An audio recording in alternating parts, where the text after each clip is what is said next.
We are now live. Oh, all right. So I'm just gonna go ahead and do just an overview of the situation. So the other day, Jeffrey Goldberg over at the Atlantic, he's the chief editor. Um, this guy gets added to a group chat on Signal. This group chat includes Pete Hegseth, JD Vance, Mike Walls, and a bunch of other people from different departments within the executive. And Jeffrey Goldberg then proceeds to take these group chats, leak them in the form of an article that he wrote in the Atlantic, and then proceeds to be like, "Oh, they were discussing war plans," and everybody starts freaking out because, "Oh my God, this is a huge breach of operational security and this, that, and the other." Okay, so let's actually kind of take it from the top and let's work our way down. So first off, what's Signal? And this is a question I keep seeing all over the place. Like, people have no idea what the fuck this app is. So Signal is a instant messaging app that is fully encrypted. You cannot have access to other people's apps unless you get physical access to the phone that the app is on and you have the passkey. By the way, it has a passkey function. Like, you can set it up to literally require a passkey every time you open and close the app. And what I mean by that is like, if the app, say you're on the app and then you change apps without closing Signal, it can still require the passcode. Oh, there's Mitch. Welcome, Mitch. Oh.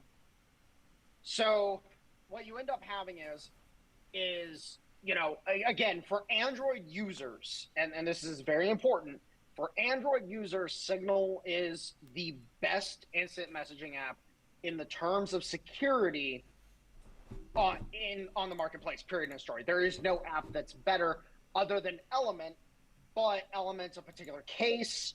You need to have a server put together. And when I say server, I mean like a physical box, not like a cloud server. I'm talking an actual box. And you can program and alter Element the way you need to in order to make it secure. So there's some particular things you could do, but Signal, in terms of user functionality, user accessibility, and a few other things like that, Signal is just better than Element. So Signal, it's a great app, fantastic app. If you're not using Signal for day-to-day communications and you're concerned about security, data security, you should be using it. Now, then you have the situation with this group chat in which they are discussing any number of things in regards to the situation with Yemen. So, just to give a very, very, very basic, overview. Yemen has been in a civil war since 2015. Yemen has the Yemen civil war was effectively perpetrated by the Saudi Arabian government, and since this civil war began, it has primarily been led by a particular tribe referred to as the Houthis. Now, the tribe, the Houthis, are not the primary force. The actual primary force involved with this action is called Ansar Allah. I don't remember what it actually translates to, but it's, whatever. But the actual movement is referred to as Ansar Allah, and then in the case of this one tribe, they are the Houthis. So, the U.S. became particularly engaged in Yemen following the shutdown of the Gulf of Aden by the Ansar Allah forces. It happened last year. I don't remember what month it happened in, unfortunately. I really don't care. Point is, so you have all of this stuff going on. This group chat was specifically involved with that situation, and it was basically all of the government government heads or government departments that are involved in this situation in handling it, all of their either heads or their proxies being in this group chat. Mike Walls put it together, J.D. Vance, Pete Hegseth, and many other people were in this group chat. And mind you, this is a smart way to handle this. Oh, we have a group chat that is on a secure app that we are able to instant message each other on. We don't have to worry about making phone calls. We don't have to worry about, trying to run people from one side of the building to the other, et cetera, et cetera. Mind you, the U.S. government doesn't have any real good instant communication capability. They really don't. Let's face it, they're still using COBOL. Yeah. They're still using technology and software and firmware and whatnot from the fucking early 30s up to the 70s up to the 90s. They're so all over the place, it's unfucking real. So this whole scandal starts off with a journalist by the name of Jeffrey Goldberg over at The Atlantic getting added to this group chat. Now, Dale, you brought up something important, which I hadn't heard anybody discuss that, but go ahead and tell what you told me earlier. Basically, from what I heard, there's a person who is the U.S. trade representative, and his name eludes me right now, but the initials for his name are JG. And apparently on Telegram, that's what he goes by, JG. Why is this important? You mean Signal. You mean Signal. Yeah, sorry, Signal, not Telegram. So the important thing about that is Jeffrey Goldberg is also JG, and he also on Signal goes by JG.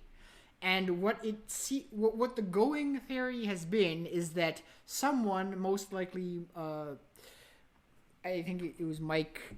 Was it Mike Walls or? Yeah, Mike Walls. Yeah, what I heard also that it was one of Mike Wall's staffers that inadvertently added him. Yeah, one of them tried to add the trade representative, but accidentally added Jeffrey Goldberg. So, Jeffrey Goldberg gets added to this group chat, and then Jeffrey Goldberg, being the good journalist that he was, quote unquote, cough cough, he's a fucking dickhead, decides to then go ahead and proceed to leak this group chat in the form of an article. And then, sorry to interrupt, just wanted to confirm. So the head of the trade representative is Jamilson Greer. So yeah, JG. Okay, Jamilson Greer. Okay, so now Jeffrey Goldberg then proceeds to publish this article. This article blows up. Everybody is outraged. Everybody is, throwing a tizzy. But in reality, what he published in the article wasn't really... It was a nothing burger. Let's be frank. The, timetable, for example, that everybody keeps referencing in regards to Pete Hegseth, that timetable is very generalistic. And we're talking about airstrikes. The Yemen, Ansar Allah does not have the anti-air capabilities that other forces might have in regards to taking down aircraft. So at the end of the day, him posting timetables in this group chat and whatever, a nothing burger to me in my personal opinion. And it was very nondescript, very generalistic. And it was like, okay, whatever, cool. Jeffrey Goldberg then proceeds, after everybody kind of trashes Jeffrey Goldberg a little bit, proceeds to then publish a second article, kind of being like, okay, well, it wasn't war plans, but in order to try to salvage the situation. So that's kind of the overall situation. Now, what is important about this whole situation is that it happened within the last 5 days So the story airs on the 25th. It is now the 26th. And this whole situation is within the, basically the final week of the month. Now, why would that be important? Well, unfortunately, until I was told and until I heard something, the dots really hadn't connected until I heard what I heard and I realized, oh shit, that's exactly what this is. So, for those, quick question for all of you. The Atlantic, they're known, Jeffrey Goldberg, for example, he's effectively disgraced because of, his bullshit that he's pulled in the past. Yeah. It's worth noting that he was one of the main people responsible for the Trump-Russia hoax, for the Very Fine People hoax, and for the Suckers and Losers hoax. Those were all him. Especially the latter two. That's just hitting the highlights. Yeah. Yes. And Jeffrey Goldberg, effectively is a disgraced journalist. There's a reason why the Atlantic hasn't been, he hasn't been part of the press corps. He hasn't been doing this. He hasn't been doing that. He lost a lot of access after Trump took office. So what you end up having here is a little unknown thing, and unfortunately it's not being talked about more. I wish it was being talked about more, but unfortunately there's a lot of people that are completely inept when it comes to the financial workings of the world. You have this fun little thing called LIBOR, the London Interbank offer rate. I always want to say options rate, but it's offer rate. Isn't it overnight rate? No? Oh, no, that's SOFR, the secured overnight financing rate. Right. No, that's SOFR. So and SOFR, which has now replaced LIBOR, the secured overnight financing rate, or funds rate. Is it funds rate or financing rate? It's funds rate. The fact of the matter is that LIBOR was a golden goose for Europe. It was a golden goose for the United Kingdom. Hence the term LIBOR, London Interbank offer rate. And SOFR officially replaced and sunsetted LIBOR as the index for bonds in September of 2024. It is now March. And a large number, somewhere around 90%, of the bonds that were indexed to LIBOR are 6-month bonds. September, October, November, December, January, February, March. So all the bonds that were issued before LIBOR sunsetted and were indexed to LIBOR are now coming due. A vast majority of them, I should say. And what better way to conceal this absolute shit show that's about to occur at the end of this month, when all these bonds need to be reissued and redone and reindexed and so on and so forth? What better way to conceal it than to cause maximum chaos within the U.S. government? What better way than a scandal in, classified information? Now, of course, there's going to be any number of theories that everybody throws out there.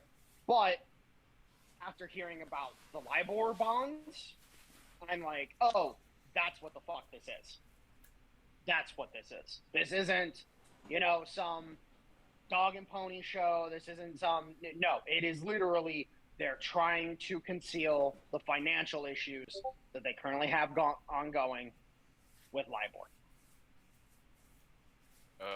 Along the line of the classified info deal, which also seems that Jeffrey Goldberg flat out lied about that as well.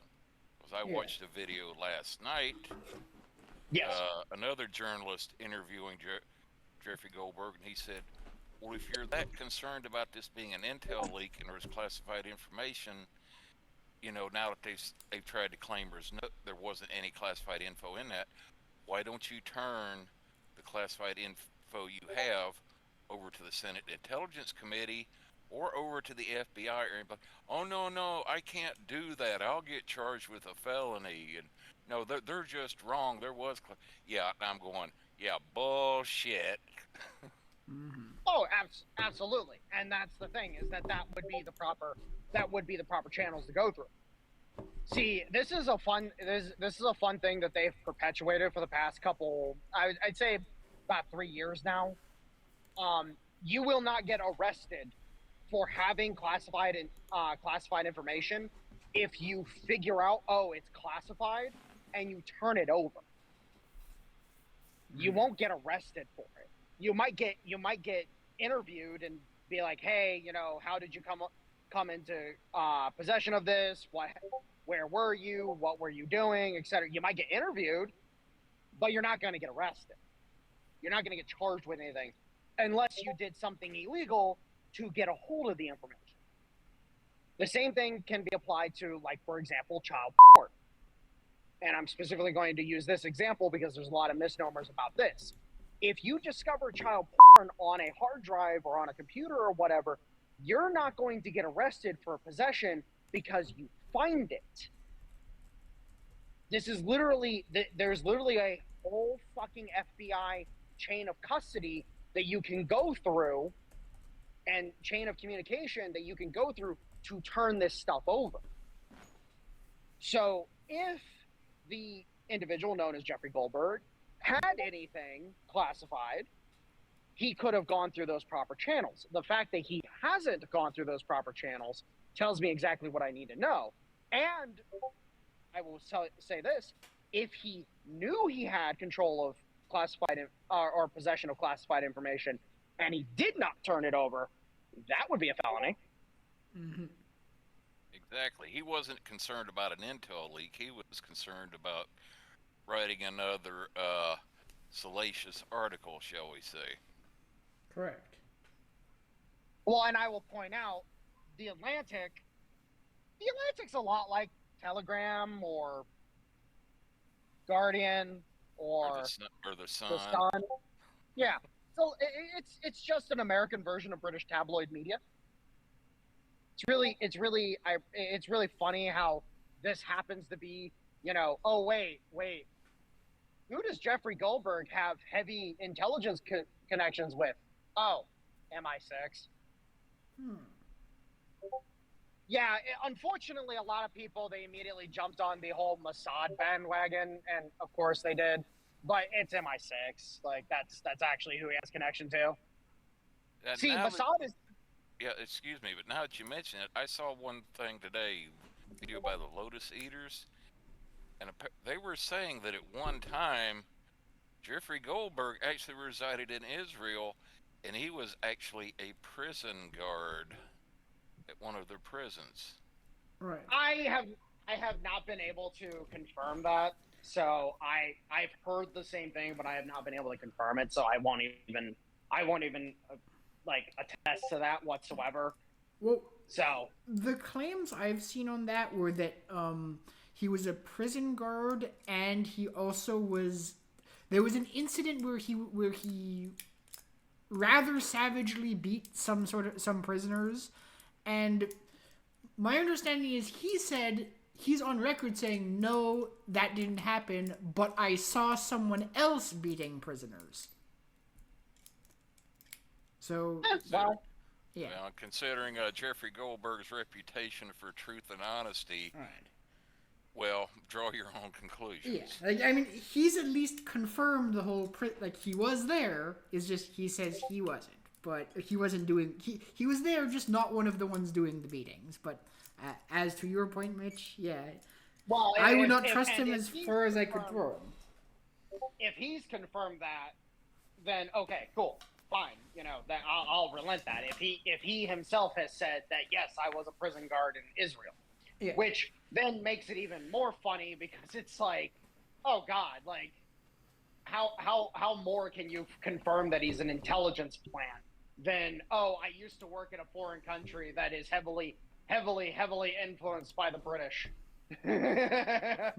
Like, which again, it really aggravates me that so many people jump on the whole Mossad bandwagon, and then they're like, oh, it's just the Jews, and it's like, you fucking morons! Like, who runs Mossad?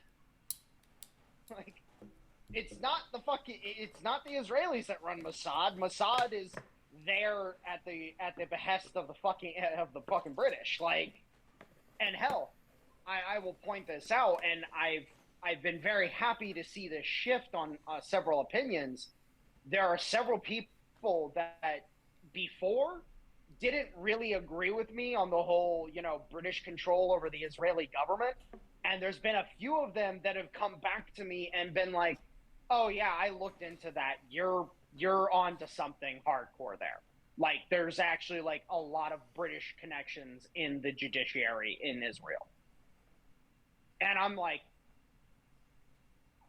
sorry, like that, like you. There's a reason why the British were selling you guys military equipment for fucking 30 years. And then of course, then everybody, decided that the U.S. had to be the gendarme. So, there you go. Then they started buying American equipment. Mm-hmm. Because everybody buys American equipment. But yeah, so, a nothing burger. Like, this really is a nothing burger. Now, again, I will say this, and I said it earlier, I don't believe for even a second we should be striking Yemen for the simple fact that us striking Yemen only benefits the Europeans. Only benefits them. So why not we just tighten the noose? Leave it be and tighten the fucking noose on Europe. JD Vance, his comments in that instant messaging thread, I 100% agree with him. It's like, no, we should not be doing this because it only benefits Europe.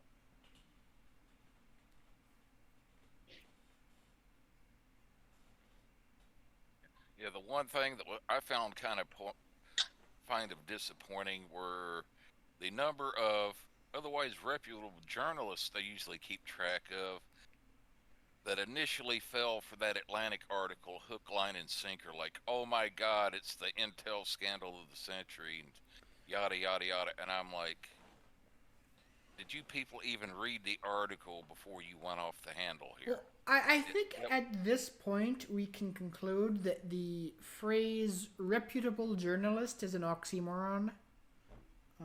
Indeed. Well, look at, and I'll use Brian Beletic as a perfect example. It's like he instantly jumped on, oh, this is just preparation for going to war with Iran. And it's like, okay, you're a fucking retard. Like, you're just retarded. Like, you do not understand what the actual hell is going on, and you're just gripping at straws. It's almost like fucking Danny Haifeng, where literally anything and everything that's done is, oh, they're trying to start a war with China. And it's like, shut the fuck up, you people. Like, Jesus Christ.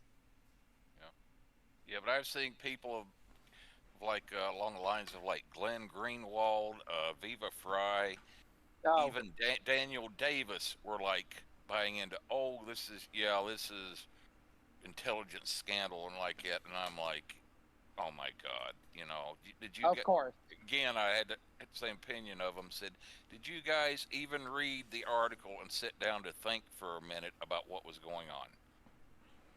Yeah, well, again, and fucking Tom fucking pointed this out in his market report, from today. The whole idea of waiting 72 hours to react to something is definitely the best rule to abide by, because now, after all the pieces fall into place, you realize that it's a nothing burger. And then on top of that, these people have just proven that they're unreliable. And I'm glad you brought up Viva Fry. I will look at Viva. I will never look at him the same way. it's like, okay, you're a fucking idiot, Viva. Sorry. I won't trust anything you ever say again because clearly you're fucking out to lunch. Yeah. Well, I'll give them this. I'd agree with you. I'll give them one caveat. If they come back in the next day or two and say, "Hey," basically said, "Hey, I jumped the gun. I didn't."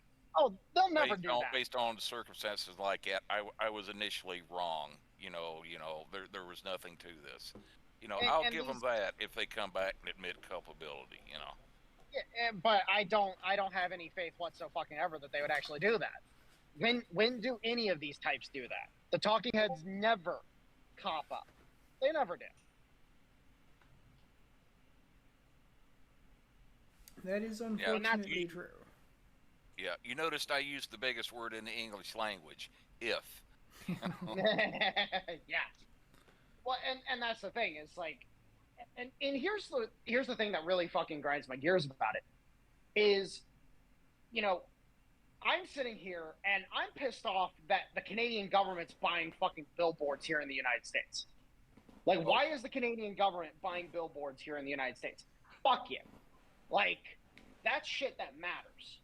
Because at the end of the fucking day, that's the kind of shit that actually fucking matters to people.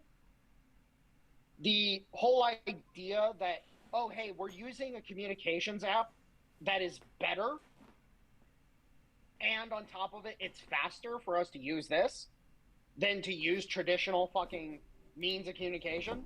Like, let's face it, they try to organize a fucking conference, and they all sit down for a well, okay, that's unfeasible. Fucking JD Vance straight up says, I'm at an economic thing in Michigan. So he can't be in DC to have a conference.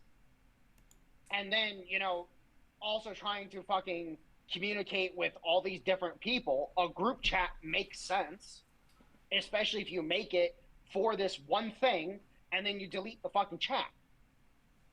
And then, of course, fuck.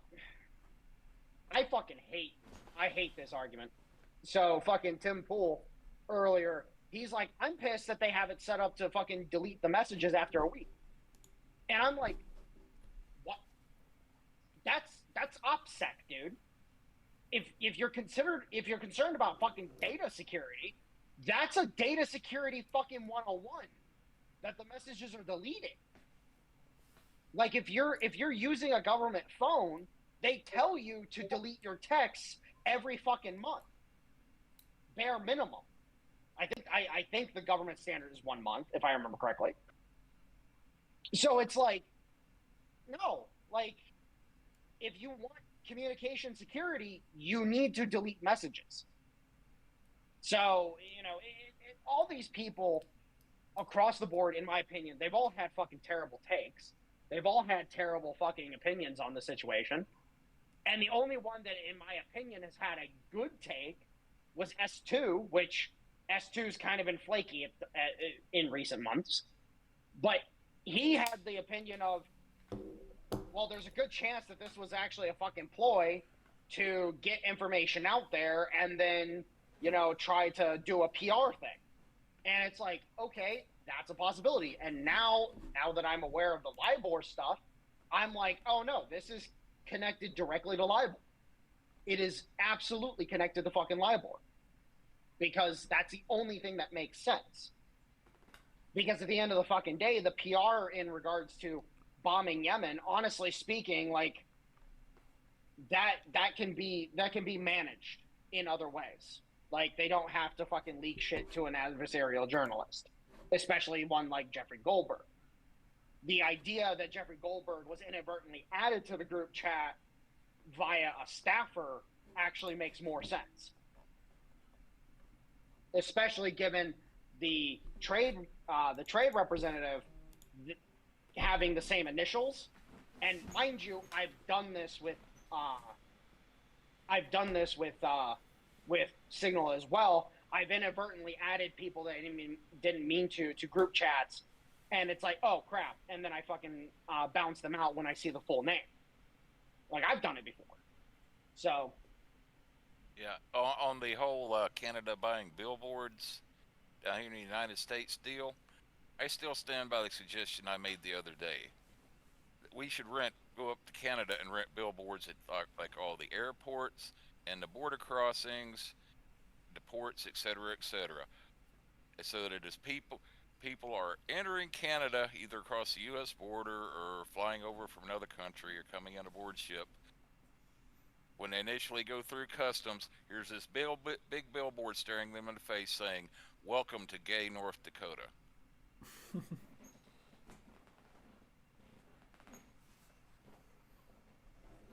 Would be amusing.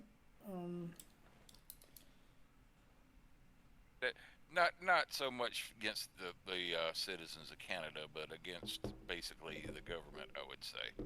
Yeah. Well, and that's the thing is like, yes, my genocidal fucking rants aside, I'll admit that was a little unfair to the regular folk. But the problem is that unfortunately the normal folk are the fucking ones responsible for these governments. You know, if you don't fucking hold them to account, then you know what the fuck what opinion am I supposed to have? But yes, you are correct.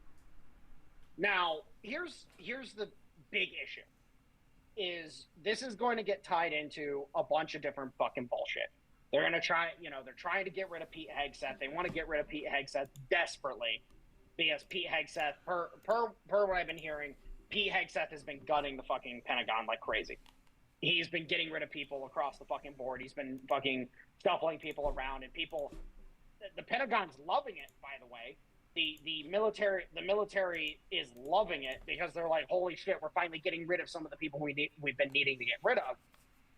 But at the same time, the political class fucking hates it because now their political proxies have been shifted around and moved and gotten rid of and whatnot, and they fucking despise him for it. And then, of course, they also now I real quick, has anybody seen any confirmation if Tulsi Gabbard was in this group chat?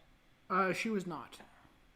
Okay, because I was seeing them going after Tulsi hardcore, and Brian Krasenstein, for example, is trying to fucking make her look like she's not trying to answer questions and shit like that on the Senate hearings and whatnot. And it's like, shut the fuck up, bro.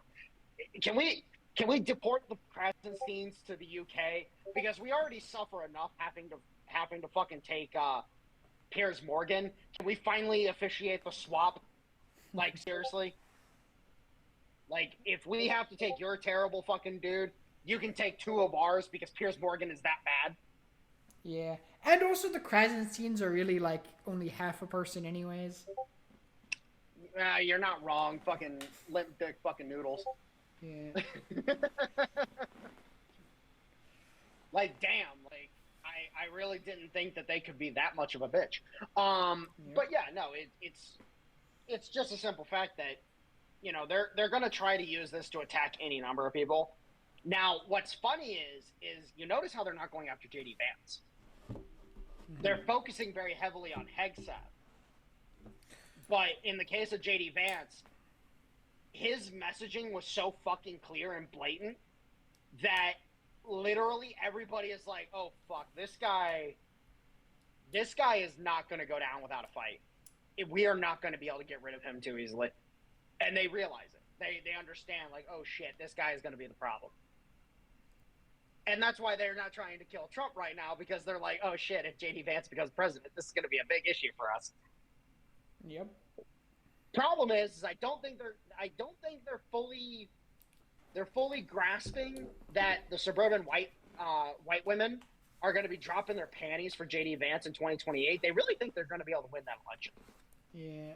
Like, suburban white women are going to be dropping their panties for the boy. Like, come on. Yeah. Like, honestly, just on the topic of J.D. Vance, I think the biggest self-own that they have suffered over the past year has been thinking that those J.D. Vance memes are hurting him. Oh no, dude, they're making him more lovable. Exactly. Like, it's so funny. Like, I love seeing those memes. They're wonderful. I don't care what context they're in. I just love seeing the memes because they're so funny. Like, they're just fucking quirky and cute. Like, they're adorable. They are. It's like, oh, okay, yeah, I love my Ohio boys. Like that's just what it is. I was like, you people honestly thought those were hurting him instead of just making him more beloved? Fucking idiots. Fucking Yeah, idiots they are. Thankfully, our enemies are stupid. And don't interrupt them while they're making a mistake. Yep. Had to leave for a couple seconds. My cell phone went off, and it Oh. was a robocall Of course it was. from a certain local congressman wanting to invite everybody to come to his town hall on such and such a date. Terrible. Okay, so just on that topic real quick. I fucking love when I get Democrat phone calls and shit. Because so I got a call from the local DNC and they were like, "Hey, we're holding this town hall, we saw you're registered as an independent, blah blah blah, so on and so forth. We'd like to invite you, yada yada yada." And I literally was listening. I'm like, "Oh, that's cool. Well, that's gonna be a problem for you because I've already decided I'm voting for Donald Trump. So please do not fucking call me again." And the dude on the other side of the line just started stammering, like, "Wait, what? What? Wait, what?" And I'm like, "Yeah, fuck you." Click. Had no idea how to fucking respond to me. I was like, "Yeah, no, I already know who I'm voting for." Fuck off. Clearly, you were talking to a white dude for Harris. White dude for that was so bad. Yeah. Oh my god. That was a line of messaging that I just don't think they really appreciated how badly it was gonna hurt her. Yeah. Speaking of white dudes, we are heading into white boy spring and eventually white boy summer. So Based. hell yeah, brother.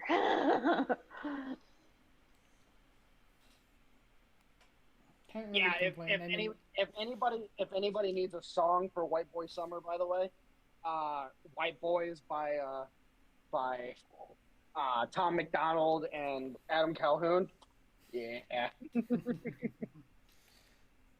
Nice. But no, it's a simple fact that they're gonna try to use this as long as they can. But and what you said earlier, Dale, you are correct. It's gonna fizzle out very quickly. Yeah. But what they need to do is they need to keep it going for at least the next couple weeks so that they're able to conceal the damage done by the LIBOR shit.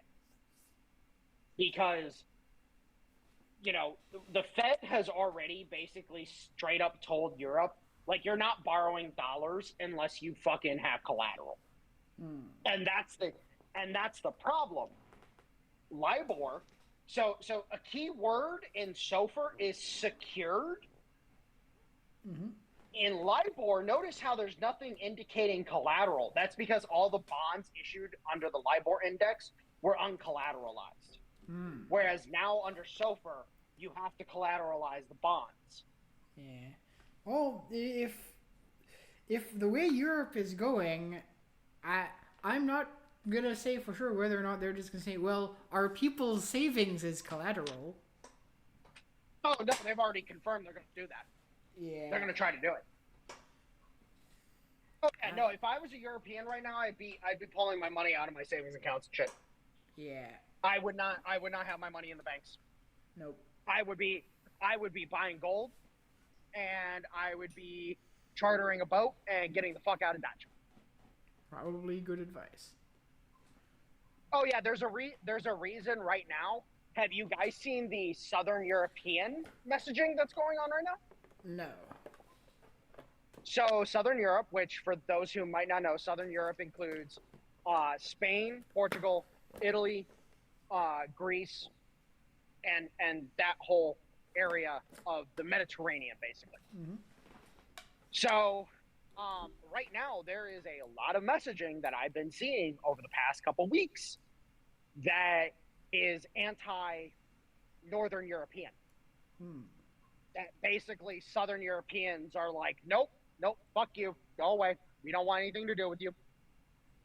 and it tells me exactly what I need to know. That the Spanish are definitely on board with the Italians, and the Greeks, because the Greeks understand that, oh shit, we made a mistake by thinking the Europeans were going to help us. They now have to figure out which side they're going to go on, and depending on how the Greeks go politically, could determine if they're going to go with Italy or not. Mm-hmm. Italy, in my opinion, is going to form a new anti-EU front for us to actually exploit. That's good. You can say a lot about the Southern Europeans, but it can't be said that they really want to do much more than just lie on the beach and drink wine. Oh, absolutely. That has its downsides, but it also has its upsides. And this is one of their upsides. I love that about them. What's the former Yugoslav stereotype that's a lazy bum? Yeah. No, I'm serious, Dale. You know these. Isn't it the Montenegrins? No, you're kind of, and the Albanians. I was about to say, you're thinking of the Albanians. Yeah. Oh yeah. D&D's got me lyric. That sounds. I just wonder where the Albanians are gonna fall. Yeah, well, the Albanians are busy or lazy when they're not busy attempting to sodomize Serbians with broken bottles. That reminds me. That reminds me of a joke. God damn it, Rowan. Oh. You have to be really in the weeds to get that reference, folks. Okay. Two Albanians were standing out on the beach one day. They saw a woman out in the water drowning. One Albanian looked at the other one and said, "We can't stand here." So they just sat. Oh, that's terrible. That's terrible.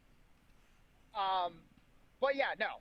And that's the thing, is like, the EU is fucked. The EU is beyond fucked, especially if they start trying to use their they start pulling money from, and what it is, Tom and several other people have talked about it across the board.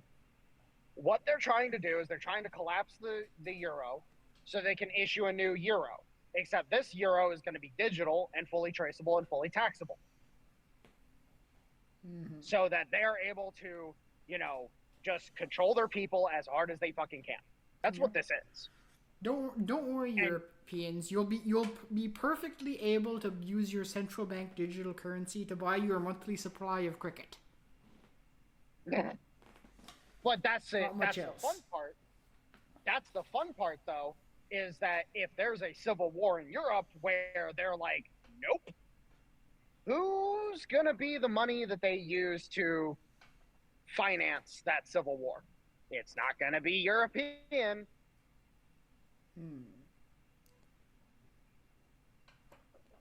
Something that has a picture of George Washington on it. Yep. Yeah, all of a sudden, the Mambo Italiano is getting played in the middle of Piccadilly Square.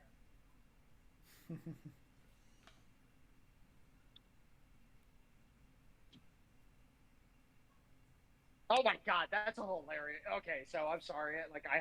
I just thought of that visually, and just imagining a bunch of Italian soldiers just singing Mambo Italiano in the middle of Piccadilly Square. That's fucking hilarious to me.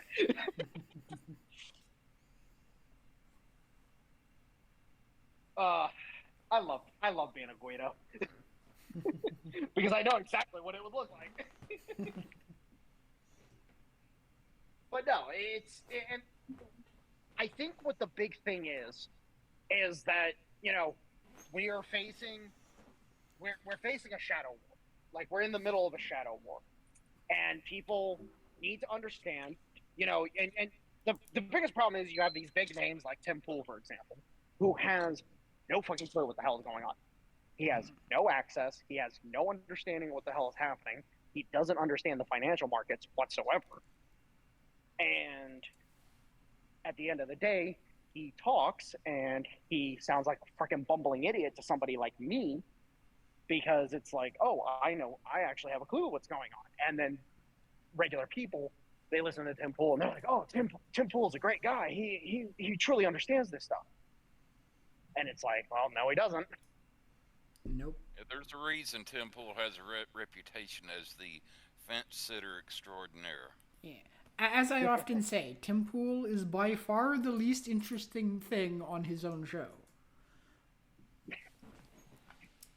Well, like for example, he had Ben Davidson on last week, which, if it wasn't for the fact I'm unwilling to pay the subscription to Timcast IRL, I would love to go watch the after show of Ben Davidson, because Ben Davidson, he's a fucking schizo. Like, I love it. I love his shit. He is fucking crazy. Like, he knows shit. He understands shit. He actually has a clue.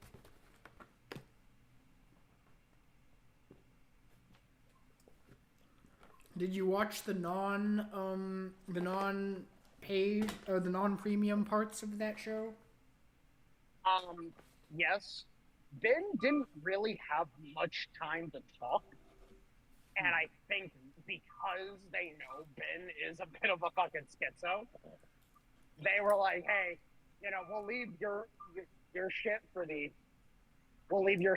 after show, because otherwise we're getting taken down." Fair enough. So, and I apologize for the truck beeping in the background. No worries. I can always bleep that. I just figured it was my tinnitus kicking in. It was my tinnitus kicking in. Granted, I came in about an hour late. Did either tonight or any of the previous podcasts, we got around to discussing the latest corporate welfare project for the military-industrial complex, otherwise known as the F-47. Oh, Jesus Christ. Yeah, we can get into that. Sure. So, Mitch, I'll let you take that off.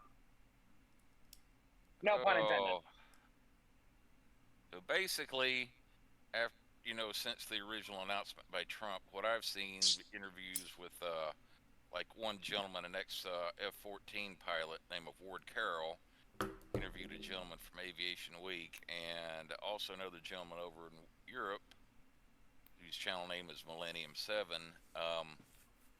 Basically, the F-47 doesn't exist yet. They don't even have a design for it yet.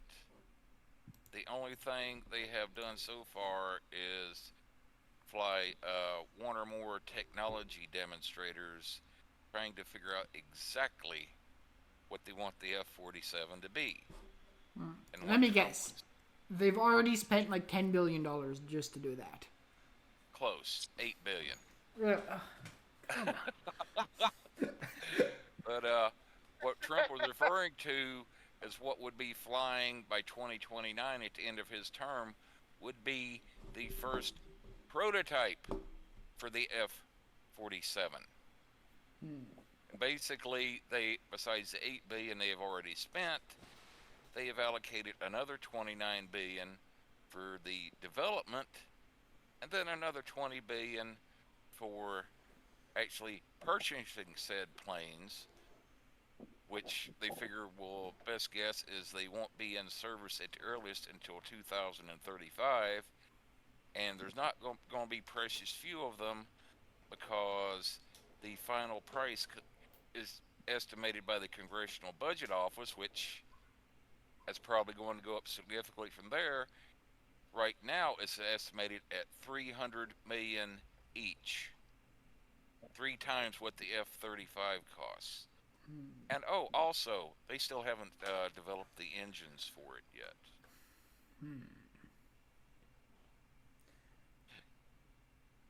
What It's the fuck? basically another gold-plated corporate welfare program.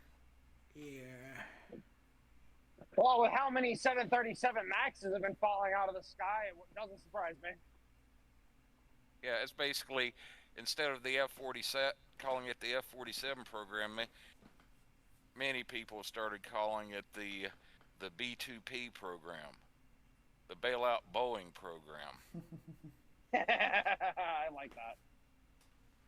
I like that actually. But that's so here's the fucking horrendous side of that, and this is where a little bit of the developmental history kind of comes into play.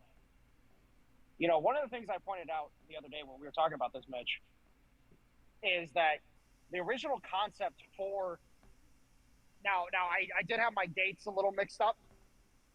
So the original developmental time for the F-35 started in 2006, and then 2011 is when the developmental stuff for the F-47 started.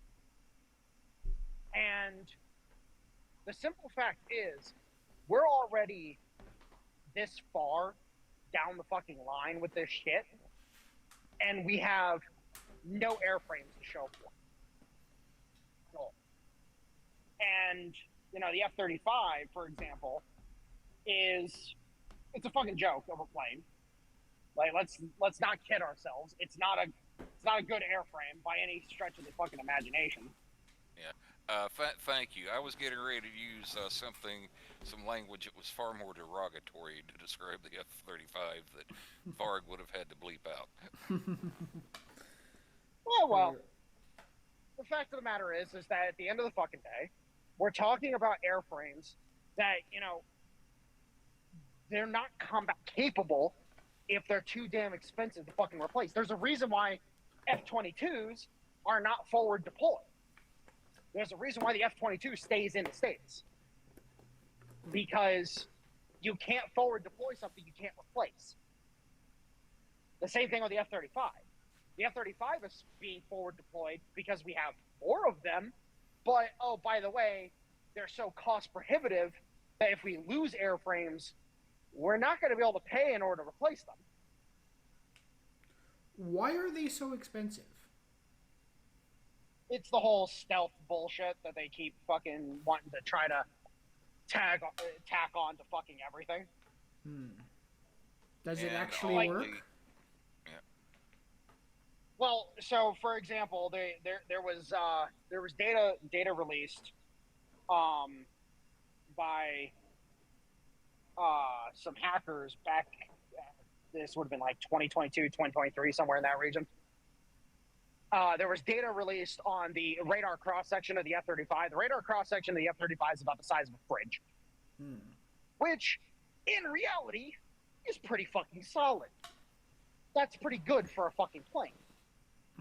But then you start kind of playing around with it, and you start thinking about it, and you're like, well, how many F-15s, for example, could you buy for the cost of an F-35? And is the F-35 as combat capable as the F-15, for example? And this starts getting into the whole discussion that revolves around, balancing capability and cost in a way that makes it combat capable. Because combat capability, I will use the USS Iowa and the USS Montana, or the Iowa class and the Montana class as an example. The Montanas were supposed to be supersized versions of the Iowas. They were going to have more anti-aircraft. They were going to have an extra main battery. They were going to be just an even better version of a really good design of a warship. But the problem is that the cost of the Montana did not justify building those over just building more Iowas, because there was part of that cost Go ahead, was also that they would have had to enlarge the locks at the Panama Canal to get the Montanas through, because when they passed the bill in 1940 to authorize Montanas, at the same time they allocated money to widen the locks, but then when we got in the war after Pearl Harbor, they figured, this would not really be a good time to take the Panama Canal out of commission. Yes, very. And that's the thing, though, is that at the end of the day, what you realize after you sit down and you think about it, all of this cost, like for example, it's like with the F-16. The F-16 is a good airframe by overall standards. The problem is that you need actual good runways to run the F-16 off of. The F-30 or the F-15, you still need a good runway, but it doesn't have to be perfect in the case of the F-16. So the F-16 ends up losing out in that regard. And then with the F-22 or with the F-35 being a STOVL aircraft, and for those who don't know, STOVL is semi-vertical takeoff and landing. It's not a vertical takeoff and landing. It's not a Harrier, for example. The Harrier was the only true vertical takeoff and landing jet that we've ever had. Yeah. Basically, the acronym is short takeoff, vertical landing. Yeah, thank you. But the point is that you end up running into this situation where, again, you have to measure cost versus combat capability and so on and so forth. It also plays into the discussion about, like, for example, the SIG Spear and the 6.8, for example.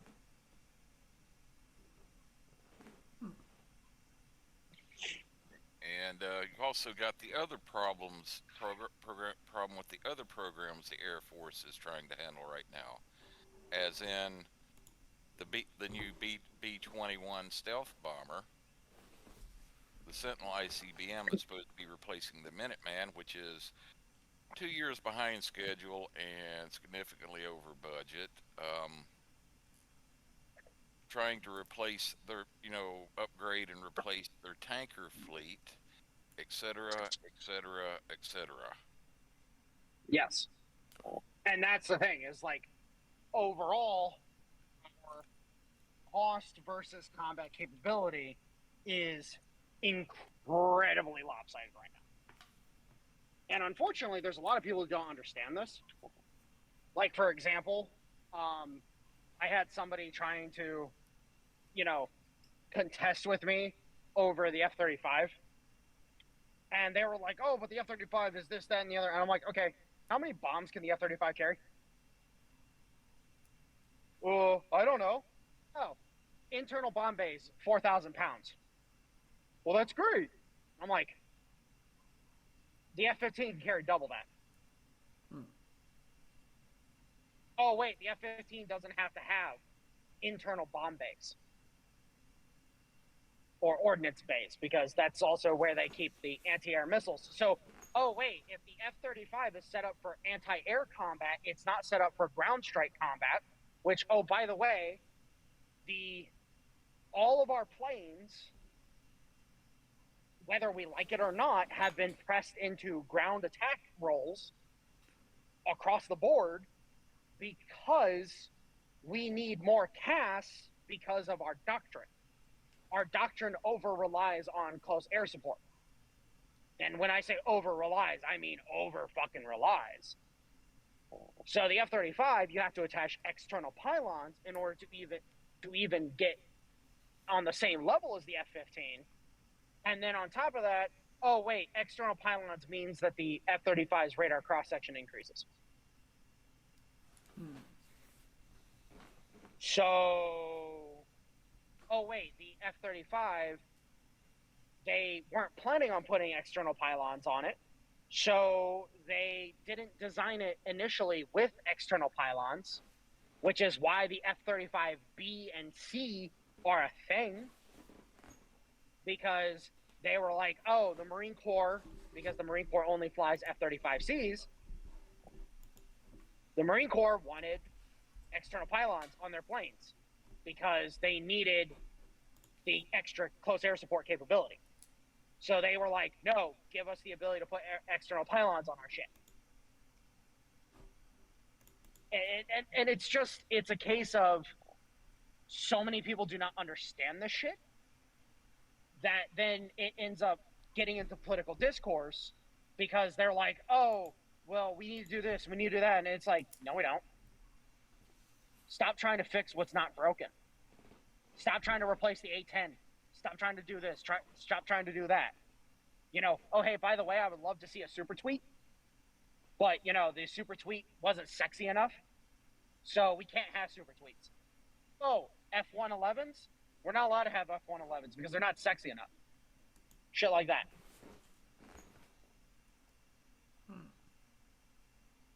Mitch, I'm going to say it. Bring back the United States Army Air Force. I would agree with you for no other reason than it would totally piss off the Air Force right now. Oh, it'd fucking piss them off so hard. Mm-hmm. And there's a reason why the Marine Corps is the only one that's able to pass an audit, by the way. Because they're not retarded. Which is kind of funny because when you look at the the memes about the Marines, they're the retarded ones. Could it be that crayons are actually brain food?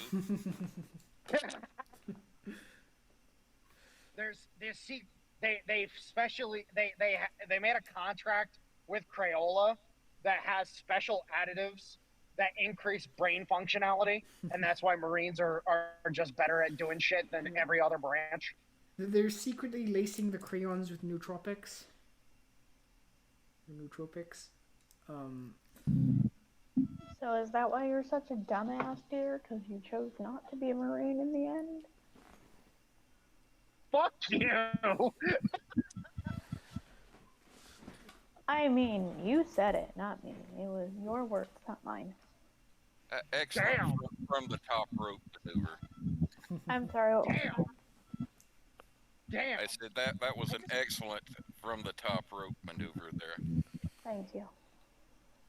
I just got fucking RKO'd right there. Like, that was just... So, Damn.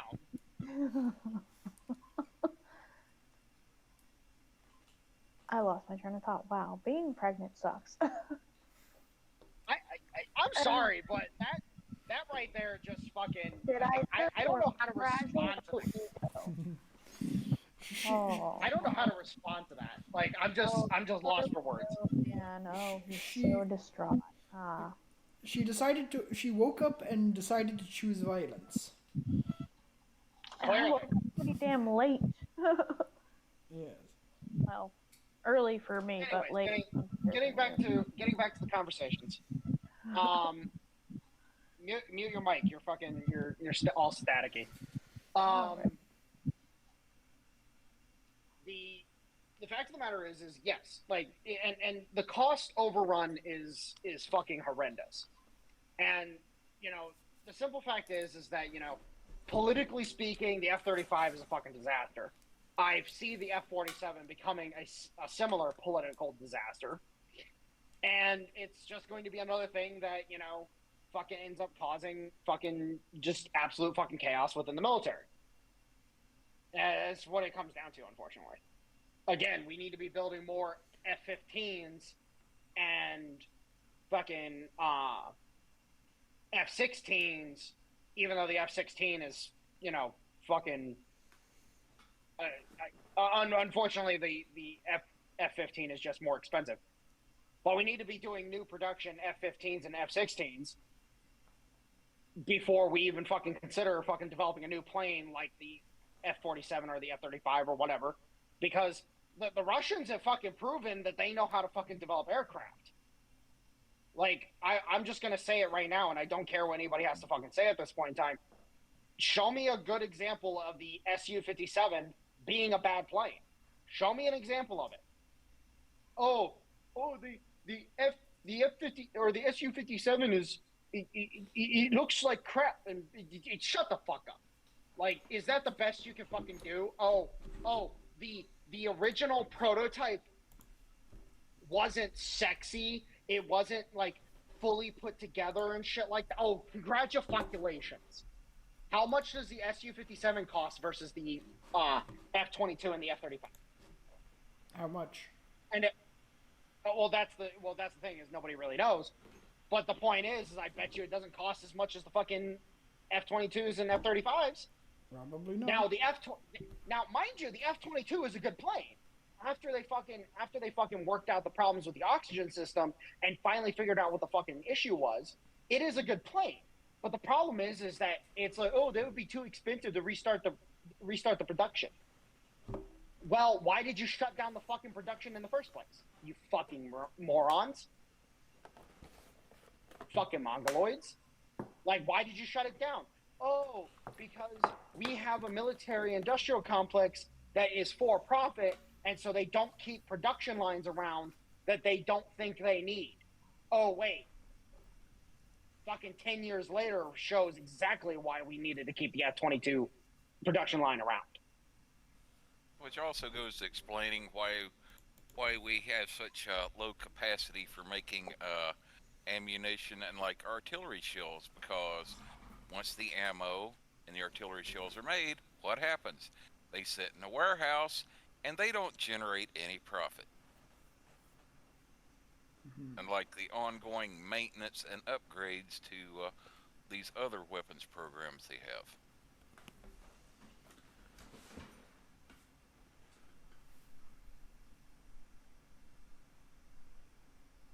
I believe he's having to call in. He just muted himself. Oh, no worries. So Yeah, I apologize. Yeah. So what is the main difference? What is the difference between an F-15 and an F-16? Okay, so the key difference between the F-16 and the F-15, the F-15 is a dual-seater, so you have a pilot and then a weapons officer navigator. And then you have the F-16 only has a pilot. And the F-16, so we have here in the United States, we have the high-low mentality.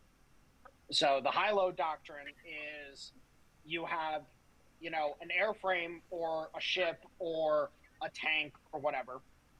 Unfortunately, we don't apply. We stopped doing this with tanks, and it bit us in the ass.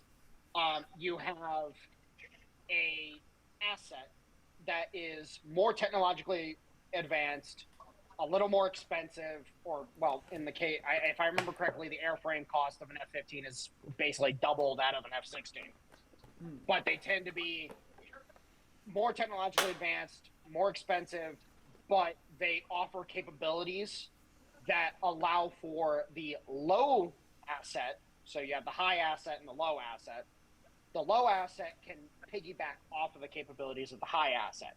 So, like, for example, if an F-15 and an F-16 are working together, an F-15 can use its radar and its electronic suite to assist the F-16 in combat, for example. So, like, they can work in conjunction with one another and can do certain things. This is like what, for example, you have with the M1 Abrams and the M2 Bradley. The M2 Bradley has a targeting computer on it for use of their TOW missile system. They can use that same targeting computer to then link up with an M1 Abrams, and then the Bradley is able to guide the Abrams in onto shots, and the Abrams can, you know, goes from having an effective range of, you know, 1 kilometer to all of a sudden it can hit shots out to 2 or 3 kilometers. Yeah, basically, you know, if I might interject, basically the original difference between the F-15 and F-16, the F-15 was developed first in like the late 60s, early 70s. It was supposed to be the all-weather, all-singing, all-dancing, you know, high-end aircraft to go head-to-head with the Soviet Air Force. But even then, they considered the F-15 to be too expensive to produce the number of aircraft the Air Force felt they needed even then. And so then in the mid-70s, they came up with the idea for what's called the lightweight fighter aircraft, which is going to be originally was the F-16, basically a single-seat daytime fighter. But, you know, and they started producing that. But over the years, the F-16 has morphed into something that's very close in capability to what the F-15 originally was as well. Yes. Now, yeah, And there's also numerous other differences between the F-15 and F-16. The F-15 has twin jet engines. The F-16 has a single jet engine. The F-15 has dual vertical stabilizers. The F-16 only has one. And to correct you, Warhound, the F-15 comes in single and two-seat variants, as does the F-16. I have never heard of an F-16 with a two-seater. Check the side chat, and you will see. Unless there's a training version. Exactly. These aren't training versions.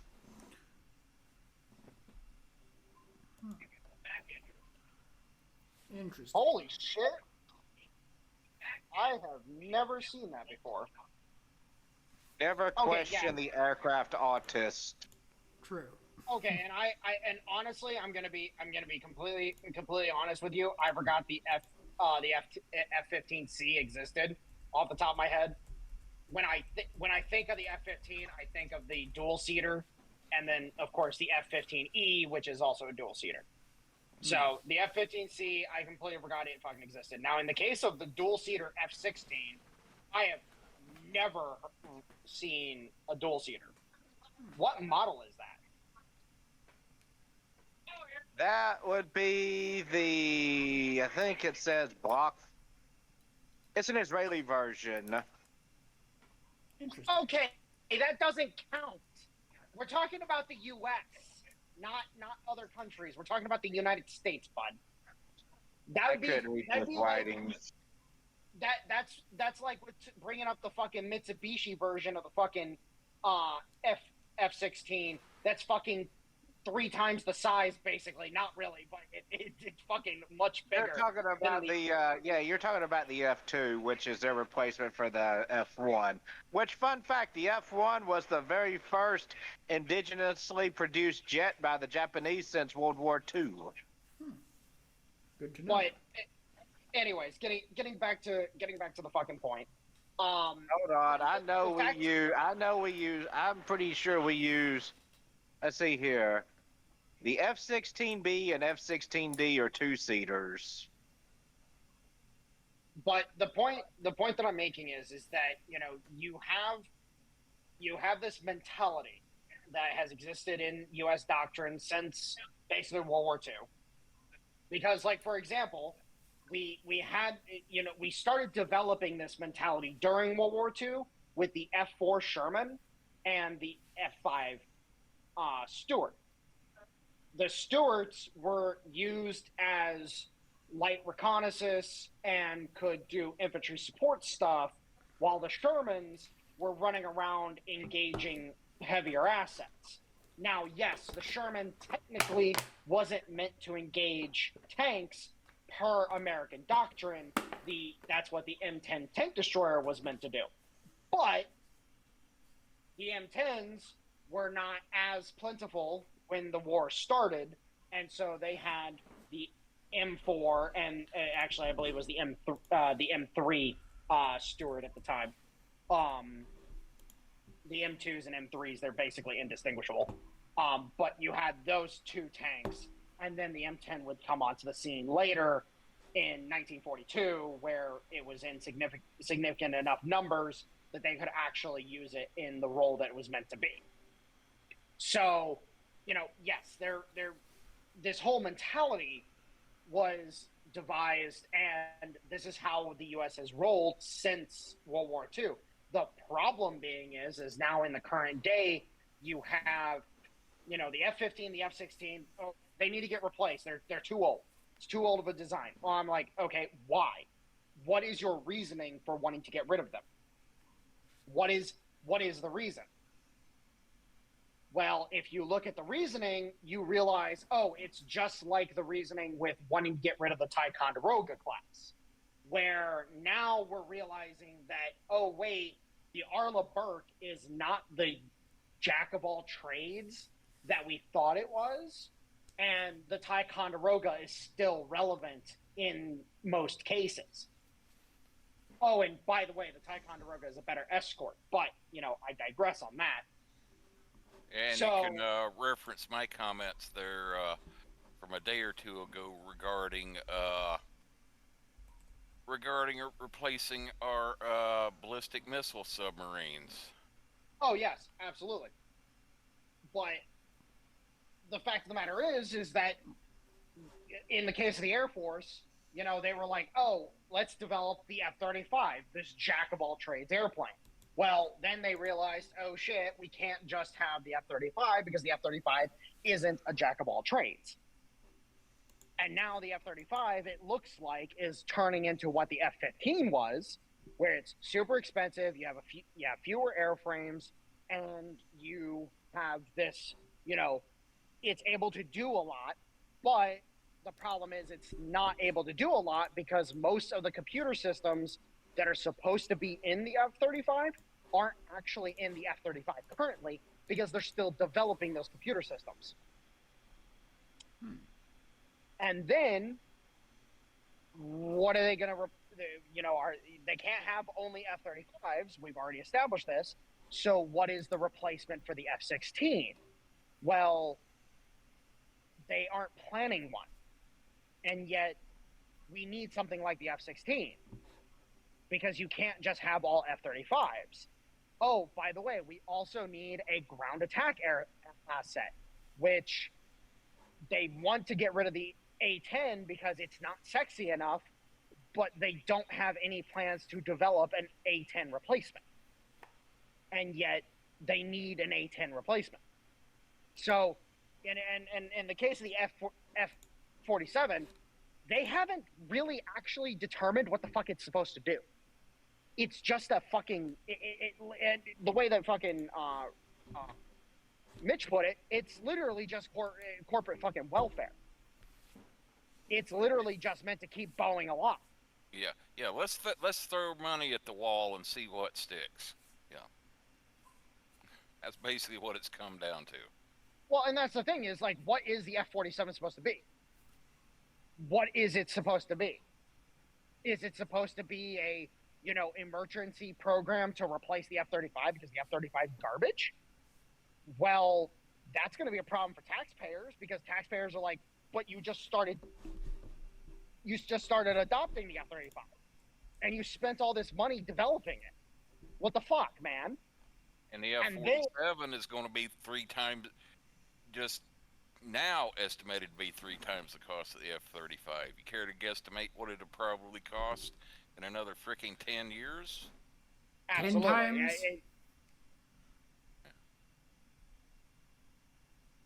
Oh, I would not be surprised to find out that this is the first airframe that ever cost $1 billion. Well, you're way north of me. I was estimating, wouldn't be surprised at $500 million, but your number is not out of the realm of possibility either. Oh, that's the point. Because these developmental costs have to be taken into account for the costs of the aircraft. So, in reality, how many F-35s does the government want? Okay, so take the production cost of each aircraft, times that by the number of aircraft, and then add that to the development cost. That's how much the fucking fleet costs. Then compare that to other airframes. Yeah. And that's when you start realizing the true cost of this shit. Yeah. Besides the fact, too, from what I saw in the Millennium 7 video, is they're finding out that the F-35 is way more expensive to maintain than what they originally estimated. Oh, absolutely. Like, I've heard the horror stories of how fucking ridiculous the maintenance cycle is. For every... It has a negative maintenance cycle. So for every hour that the plane is in the air, it needs 2 hours of maintenance. That's terrible. It has a hard negative maintenance cycle. Like, it is ridiculous. And if your maintenance cycle is negative, that's a big fucking problem for... It's comparable to... let's take World War II, just to throw this example out there. The BF-109, the Messerschmitt 109.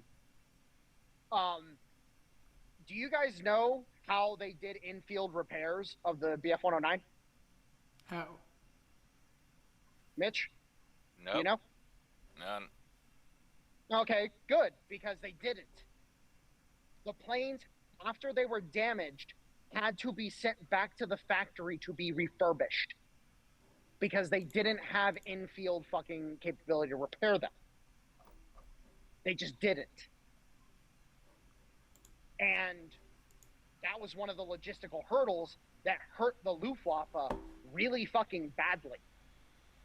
The BF-109 maintenance cycle was in the negatives hardcore because the time you had to take into consideration, okay, plane is damaged, it has to go back to the factory. How long does it take it to get to the factory? How long does it take it to get refurbished? And how long does it take it to get back out to the airfield? You'd be more correct saying the maintenance cycle was non-existent. Exactly. And this is what made the Fokker-Wulf 109 or 190, my bad. The Fokker-Wulf 190 a more desirable aircraft, even though it was a more expensive aircraft to produce, because it could be repaired out in the field. And that's why they were switching to the Fokker-Wulf 190 towards the midpoint of the war, and they were trying to transition away from the BF-109. But the problem was the BF-109 was in such wide use, they still had to produce and upgrade it and so on and so forth. But I believe, if I remember correctly, in 44, it was in early 44 to mid 44, the Germans had basically said, or the Luftwaffe had basically said, okay, we're not ordering any new BF-109 airframes. We're just only ordering fucking Fokker-Wulf 190s. But then, of course, the Fokker-Wulf 190 had its own issues, but that was more to do with, the Fokker-Wulf 190 was more of an interceptor than it was a fighter plane. Which then comes in with the TA-152, which was just in development towards the end of the war, but was basically a fighter version of the Fokker-Wulf 190. Yeah. The best guess I've heard as far as what the F-47 is intended to be is to supplement the F-22. Not replace the F-35, not replace the F-22, to supplement the F-22. Well, that means so. Oh dear Lord, they'd be better off just fucking rebuilding the fucking for the production line for the F-22. Jesus fucking Christ. In reference what I made a comment other night about the Navy's program to try to replace the Ohio-class ballistic missile submarines, to where for over the past decade they've been trying to design a new ballistic missile submarine, the Columbia class, which is currently behind schedule, and the first replacement, the first one of those, is not scheduled to hit the water until 2030, which by that time, damn near every one of the Ohio class is going to be anywhere from 45 to 50 freaking years old. And just to put that into perspective to the listener, submarines are only really supposed to have a lifespan of about 30 years. Thank you. And my summation of what I felt was, only thing a ballistic missile submarine is designed to do is go out and hide in a certain area of the ocean and cruise around at 5 knots, making holes in the water and giving a ride for 20 sea-launched ballistic missiles. Why do you need to design an entirely new class of submarine just to be nothing more than basically a freaking dump truck? You just called the submarine a dump truck. That's great. Well, basically, that's what the fast attack guys called us. They called the boomer guys truck drivers. So does that mean the sea puppy meme for seals is true? The submarines are just the dump trucks of the water. I guess you could say that. Although we had some other more slightly, even among submarine force, we had some slightly more derogatory names Oh dear. for them. The least offensive being calling them sewer tubes, and the other meme regard to their shape and to the fact they were painted black, and I will Oh leave dear. the rest of that to your imagination. Wow. Um.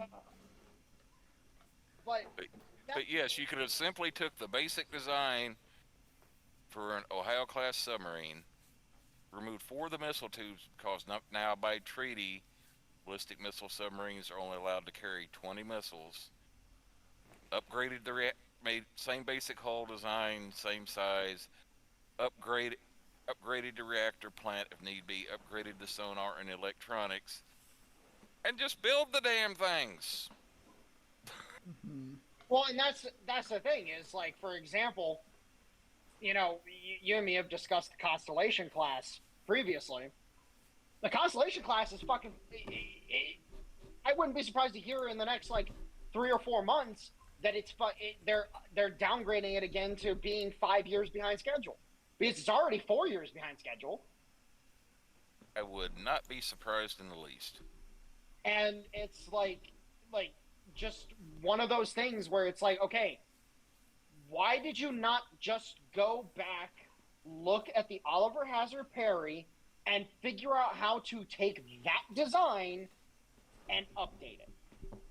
Why did you have to try to take a foreign design like I know it's an Italian frigate that they're basing it off of, but why did you have to take that design and try to reformat it when you could just go ahead and reformat the Oliver Hazard Perry? Oh wait, the Oliver Hazard Perry is not sexy. Yeah, because since Yeah, since the end of the Cold War, or excuse me, since the end of World War II, we seem to become more enamored of the fact it's like they seem to have gotten into the mindset. It's like, well, we can't compete with them with the numbers that the Russians can put in the field, so we have to build our stuff to be even better, to where we've come to rely on technology alone, saying, and oh, yet, well, we need to keep the technological edge so we can compete with Russia's numbers. and And yet, and yet, if you just, I will use a UAD analogy here. It's like having the difference between 75% tech budget and 80% tech budget. That percentage, it's only 5%, but the cost is absolutely fucking ridiculous.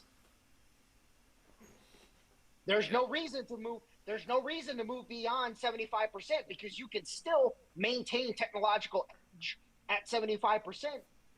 Just going to 80% is just going to be a money sink. It makes no fucking sense. yeah, but therein lies the problem. We've come to rely so much on cutting edge, expensive technology that now that the Russians have actually surpassed us in technology, okay, so now we don't have the numbers, we don't have the technological edge. Yeah, we're kind of screwed right now. Well, and then of course you're gonna have people that will be like, "Oh, the Russians haven't passed us," and it's like, okay, that's cute. Let me introduce you to my friend Orezhnik. Let me introduce you to my friend S400. Let me introduce you to my fucking friend SU57. Because I still love going back to the SU57 with the number of people that have dogged on the SU57 as hard as they have. And it's like, just because the Russians don't over rely on their Air Force and they only have, what did they have, like 50 airframes of the thing? You look at the Su-75. The Su-75 is just an updated version of the Su-57. So, oh wait, what did the Russians do? And we now have some confirmation of this.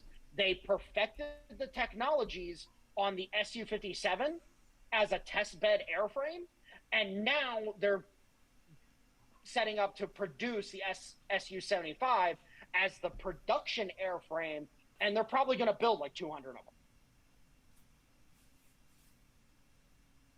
Like, Yep. I don't understand this fucking stupid bullshit that the fucking U.S. continues to engage in. Yeah. Well, it's also a difference in mindset and the way we fought, way we fought wars. During World War II, what was the primary mission of the Red Air Force? Ground support of the Red Army and intercepting German bombers, protecting Yep. the motherland. Which you Yep. could say that's basically the same attitude they have today. Whereas, absolutely. what has our attitude been? We're going to use our Air Force to reach across the ocean and smash the shit out of any country that doesn't have a freaking Air Force. Exactly. No, absolutely. And that's the horrendous part about it too. Is you literally go back to World War II.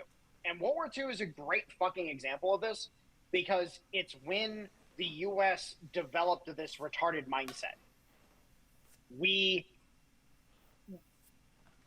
You look at the Russians, and what did the Soviet Union have?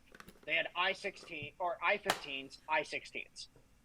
The I-15 was a standard run-of-the-mill interwar design. For example, the Bristol Gladiator and the what was that? The Heinkel 112 and the fucking P-36 and so on and so forth.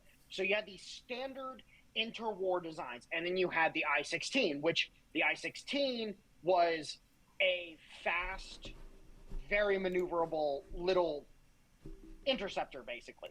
Now, it wasn't a high-level interceptor like what we would normally assume an interceptor would be. It was a low-level interceptor.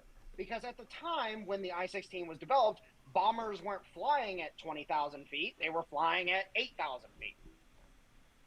Well, then you have the Russians develop the LAGs, the Lag 3 line, which Lavochkin and I forget what the because the names, if you guys don't know this, Russian names for their aircraft. So like you have the Sukhois, you have MiGs, which is what does MiG stand for again? McCoy and Gurevich. Yeah, McCoy and Gurevich. LA is Lavochkin, and I forget what Lavochkin GG. I forget what the GG stands for. But so they start developing these aircraft, and like for example, the Lavochkin, it was a stopgap or the Lag 3s were a stopgap measure.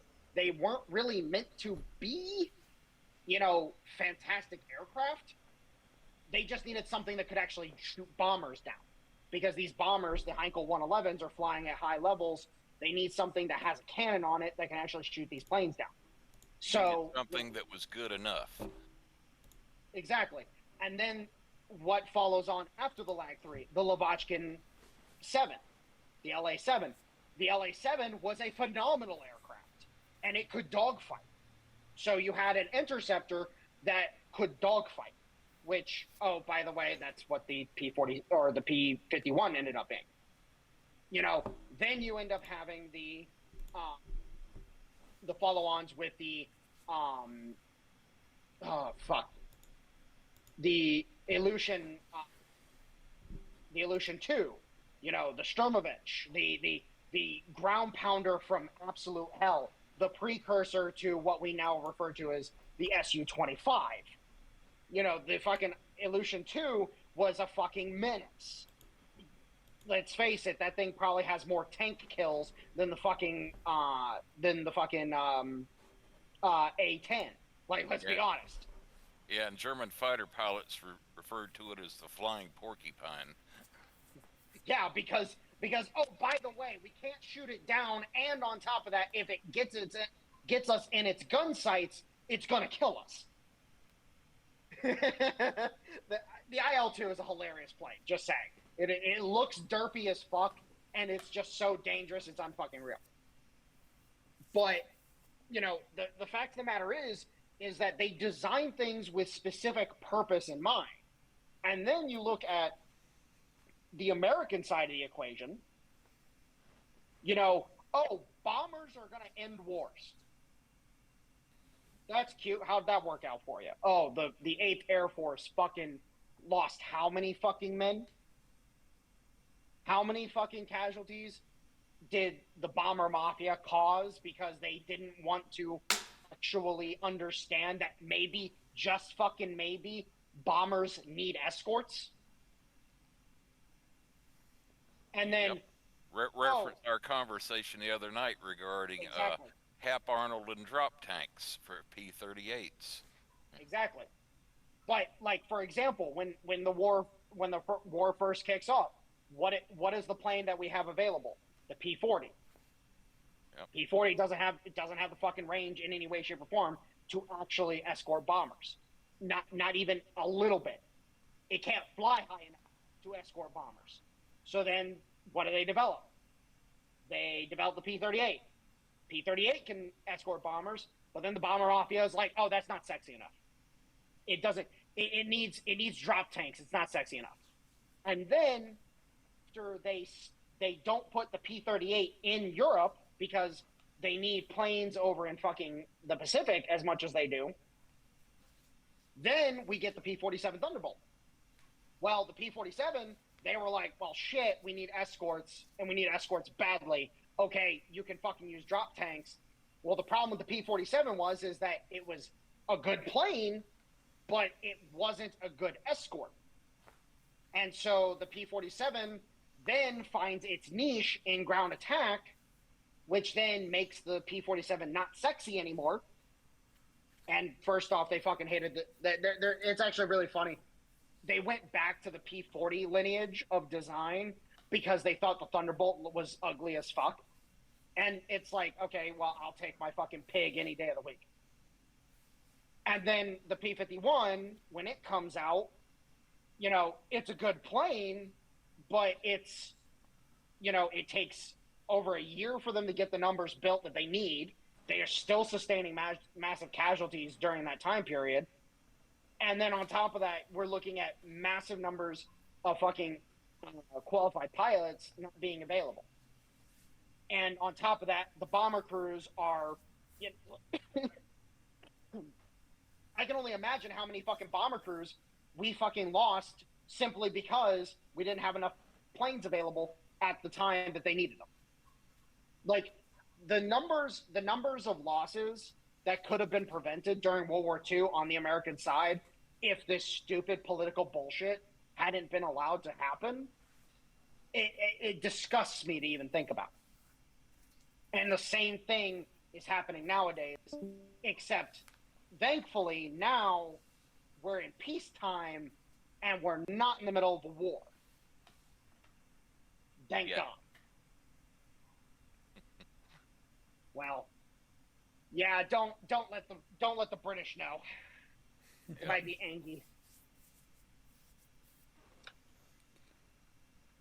So yeah, no, I fucking despise this political bullshit when it comes to the military, because again, like when I keep hearing all of this stupid bullshit about how, oh, we want to get rid of this because it's not sexy.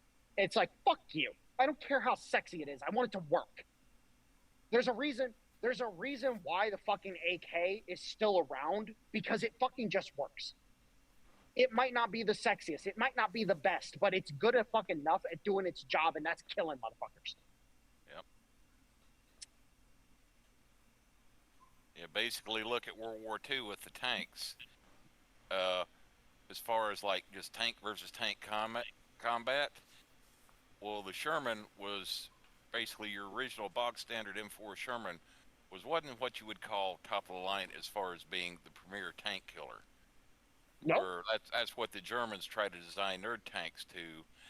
The Sherman was designed to be an all-rounder, 75 millimeter gun that has high explosive rounds that can also support infantry and is mobile. Yep.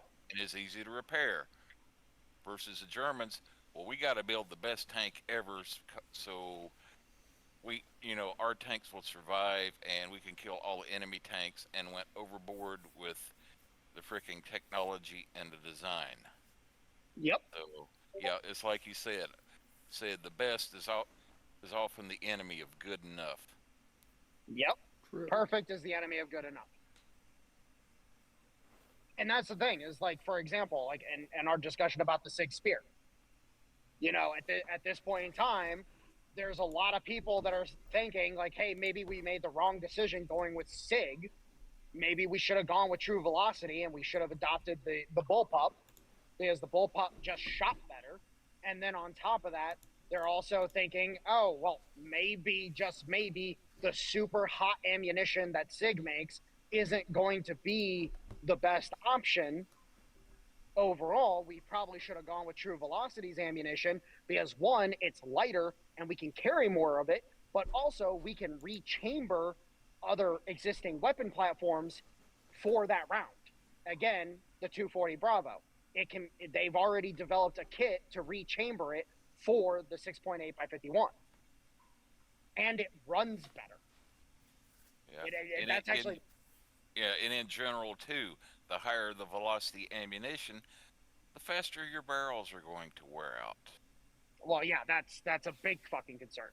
Actually, that's the funny part is, so somebody was doing the math, because they were trying to just in general figure out what the overall combat endurance of the Sig Spear is going to be, and they were running the math, and what he came to was that the barrel life on the Sig Spear is probably going to be around what the barrel life of the original M4 was, which is 6,000 rounds.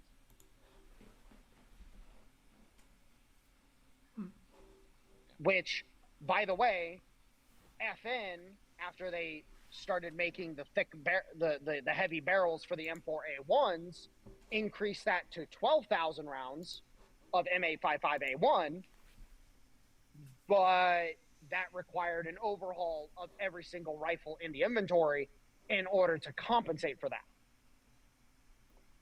And oh, by the way, how many of the old barrels does the government have in stockpile? And see, we start getting back into that discussion about cost.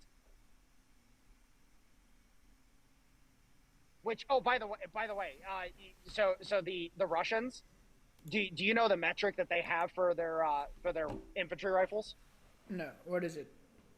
Their infantry, every design that they do, period, end of story, they have a standard metric that the barrel has to be able to put out 10,000 rounds. That's their general purpose metric, period, end of story. If it can put out more rounds, cool, but it has to at least be able to hit 6,000 or 10,000 rounds before they have to be replaced. Which, that's a decent metric to go off of. 10,000 rounds, that's pretty good. Now, a lot of civilian shooters, of course, like, oh, my rifle, I can get 20,000 rounds. Fuck you, you're not shooting fucking full auto suppressive fire out of your shit. They're not shooting military grade ammo either. Well, yeah, no, shit. If I was to shoot M855A1 out of my fucking AR that I have right now, I would be lucky to get 6,000 rounds out of it. And little fun fact, that's why basically during World War II, U.S. Navy stuck with what you would consider to be medium velocities for their large guns, like for 5-inch and larger, because barrel life was a concern. Because when you're out in the middle of the Pacific and your nearest replacement barrels are 3,000 miles away, sitting in San Diego, you're a little bit concerned about how long your guns are going to last. Absolutely.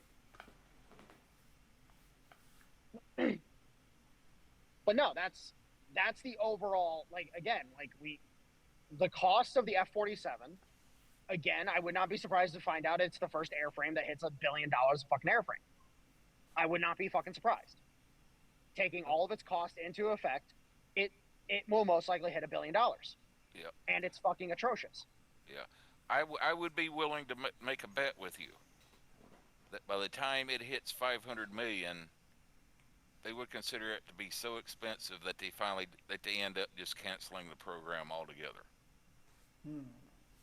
500 That- million per plane. That would be better than them trying to, the sunk cost fallacy kicking in, and then them trying to fucking do what they did with the F-35. That'd be better. I would rather they just fucking waste the money and cancel the program.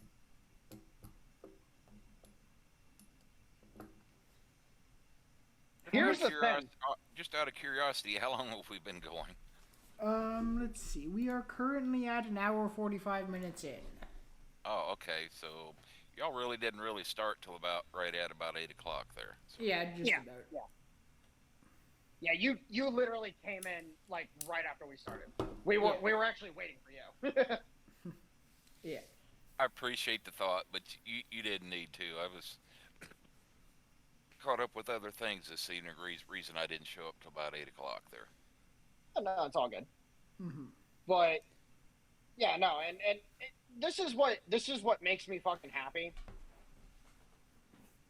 Is that we can sit here and we can have these conversations. We're all sitting here and we're actually fucking like talking about the problem that actually needs to be talked about. We're talking about cost versus combat capability. We're talking about the actual fucking, taking everything into account rather than this arbitrary fucking idea that, oh, you can just print money. It's like, no, you can't. And, the fact that, we're bringing up like, hey, why don't you just fucking redesign the Ohio class and fucking strip 4 of the fucking tubes out of it? Oh, hey, why don't you fucking look at the Ticonderoga and build new fucking hulls for the Ticonderoga? Hey, by the way, this frigate, it's clearly you can't fucking figure out what the fuck you're doing with it. Go back to the Oliver Hazard Perry, fucking build those. Fuck it, if nothing else, just build the old fucking hull design and fucking figure it out. Like, there is a desperate need for good enough in our military our military needs a fucking overhaul. Like, it needs a massive fucking overhaul. And I'm not talking about in equipment. I'm talking about in leadership. And also in what we intend to use our military for.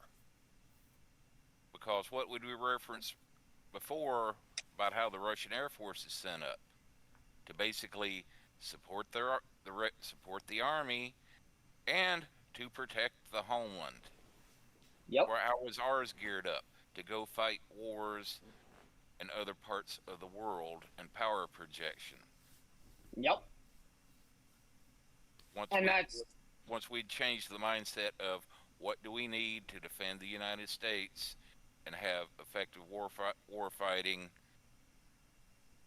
just where we need to employ military force, that would entail, I'd say, that change in attitude and what we need to do that will bring down the cost tremendously right there as well. Absolutely. And that's the horrendous part about it, is that unfortunately now luckily, and now I'm 100% certain of it, I'm voting for JD Vance in 2028. JD Vance, he's definitely got his fucking head screwed on right.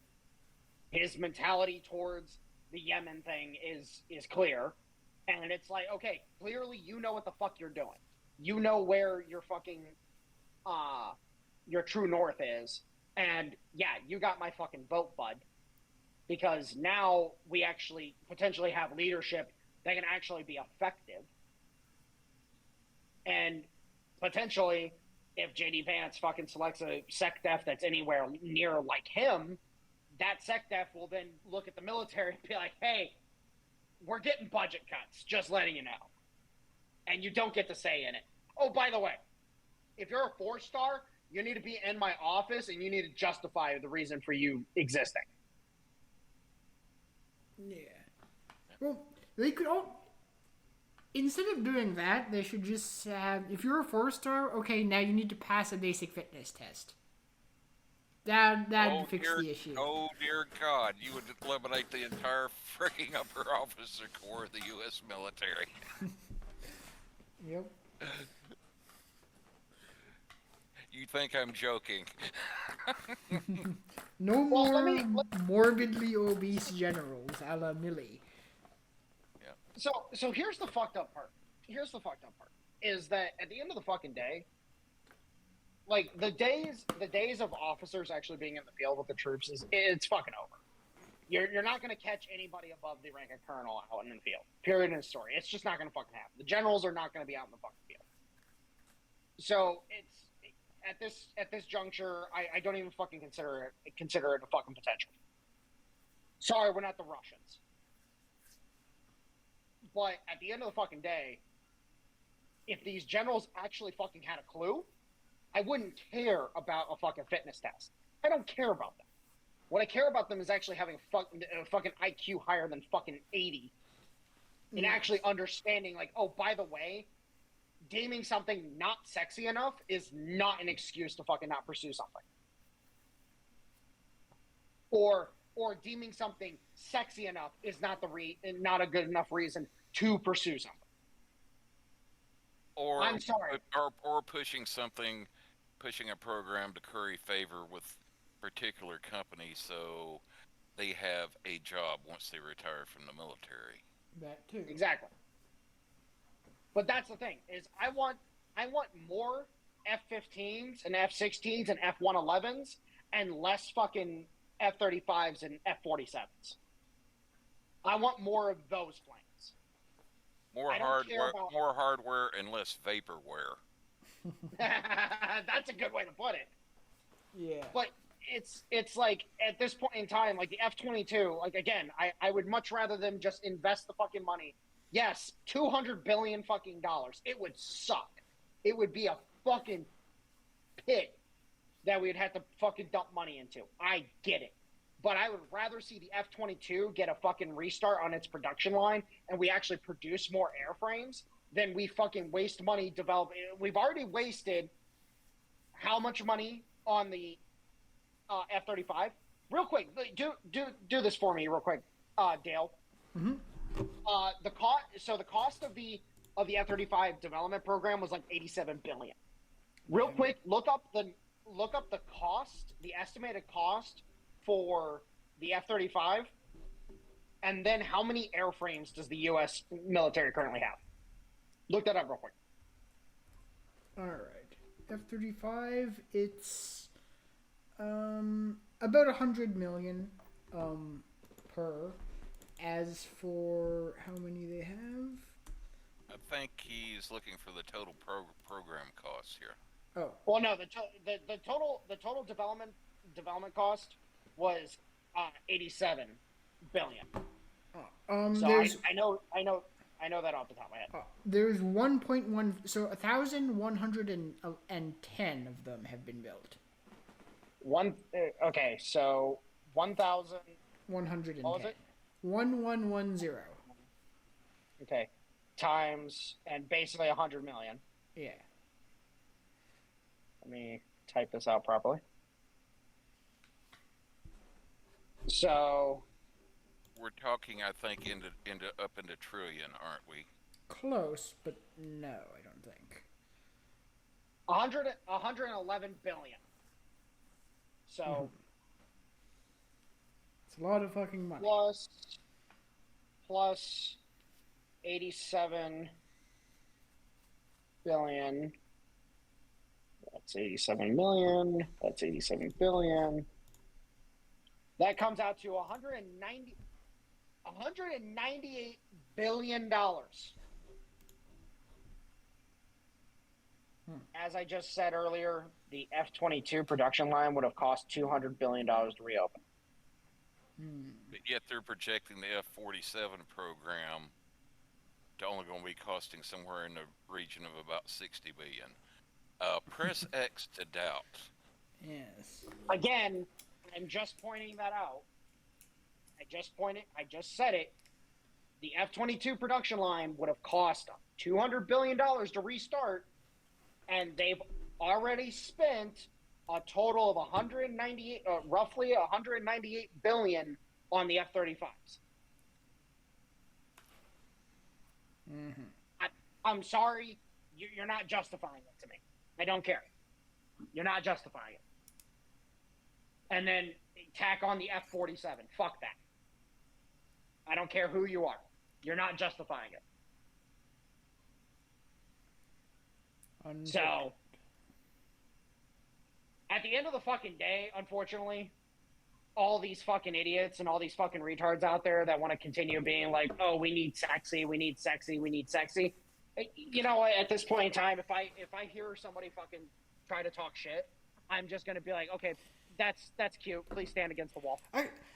I think it should just be worth pointing out the same people who are saying it needs to look sexy are the same people who ended up making the littoral combat ship. The ugliest fucking thing I've ever seen. Or the Zumwalt. Or, yeah, that too. Oh, here's an interesting little thing I thought about where we were talking about reducing the military and whether or not we needed all those 100,000 ton plus Ford class aircraft carriers. Do you know why we started building aircraft carriers, like, starting with the Forrestal class and then getting progressively larger back in the late 40s and early 50s? Do you know why we started making them so large? So that they could hold more planes? Well, it just wasn't just to hold more and bigger planes. What was the only reliable method we had back in the early 50s for delivering nuclear weapons? Bombers? Aircraft. And the Navy was jealous of the Air Force getting all the funding for having their B-36s and B-47s and such. So they designed carriers big enough that they could handle an aircraft big enough and with the range and that could handle the nuclear weapons of the size at the time to where the Navy could have a nuclear strike capability off the carriers. Yep. That's why they initially started building them so large, and they said, oh, hey, well, now we can produce bigger aircraft and fighters where we can keep up with the Air Force. So that's why the aircraft carriers became so big, because basically the U.S. Navy and the U.S. Air Force were in a, shall we say, measuring contest of a certain part of the body. Yes. They were in a submarine measuring contest. Let's just say. Yes, well put. Dive. A note for the younger gentlemen in the audience: do not ever do that to your girlfriend when going down. Just don't do it.